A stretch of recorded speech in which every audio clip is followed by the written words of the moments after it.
December 3, 2009. It was a Thursday night. 24-year-old Rebecca "Becky" Koster went out with her boyfriend, Dan Mayer, 28, and several friends. By day, Rebecca worked as a home health care aide, caring for elderly patients and people with autism. At night, she loved to go out. Her vibrant personality and energy made her the center of attention wherever she went. That evening, the group visited 2 bars in Suffolk County, New York, near her home in Medford.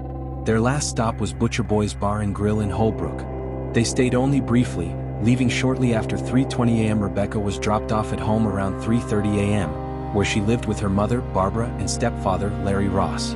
Barbara, who was working a night shift as a nurse, had asked Rebecca to text when she got home. Rebecca did.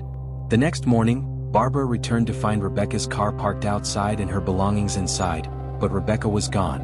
Her phone was missing. When Rebecca failed to show up for work, Barbara contacted Dan, who confirmed they had dropped her off but had not seen her since. Police were notified. Friends and family began searching, posting flyers, knocking on doors and asking neighbors if they had seen her. Surveillance from the bar showed Rebecca at 3:20 a.m., standing by the jukebox and ready to leave. She was also seen speaking to an unidentified man who briefly used her phone, apparently to give her his number. 3 days after Rebecca disappeared, Barbara received a text message from Rebecca's phone. It said she was with Dan but did not know where she was. Another message soon followed, claiming Dan had tied her up in a basement. Phone pings traced the messages to an industrial area in Comac, about 20 miles from Medford. Some friends and relatives suspected Dan, since he was one of the last to see her. Police quickly ruled him out. Attention turned to the man seen with Rebecca on the surveillance footage. He was identified as Evans Ganthier, 30. The two had met for the first time that night. Records showed he called Rebecca an hour after she arrived home, picked her up, and brought her to his house. Evans claimed that inside his garage Rebecca began coughing and foaming at the mouth, then fell over dumbbells and hit her head, killing her accidentally. Police doubted this story.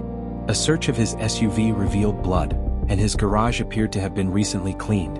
Most damning, his fingerprint was found on the duct tape wrapped around Rebecca's remains.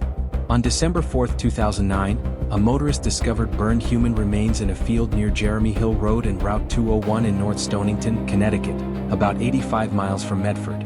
The remains had been there since the day after she vanished but were too badly damaged for immediate identification. Rebecca had been stabbed, suffering a fatal wound to her liver.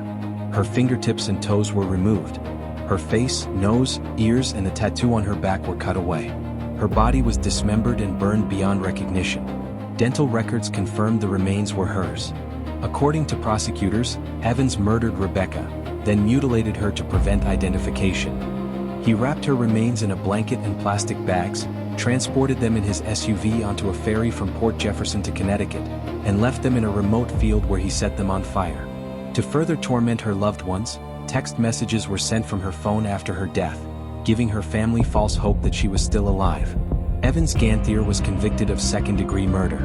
He still claims the death was accidental. He will be eligible for parole in 2035.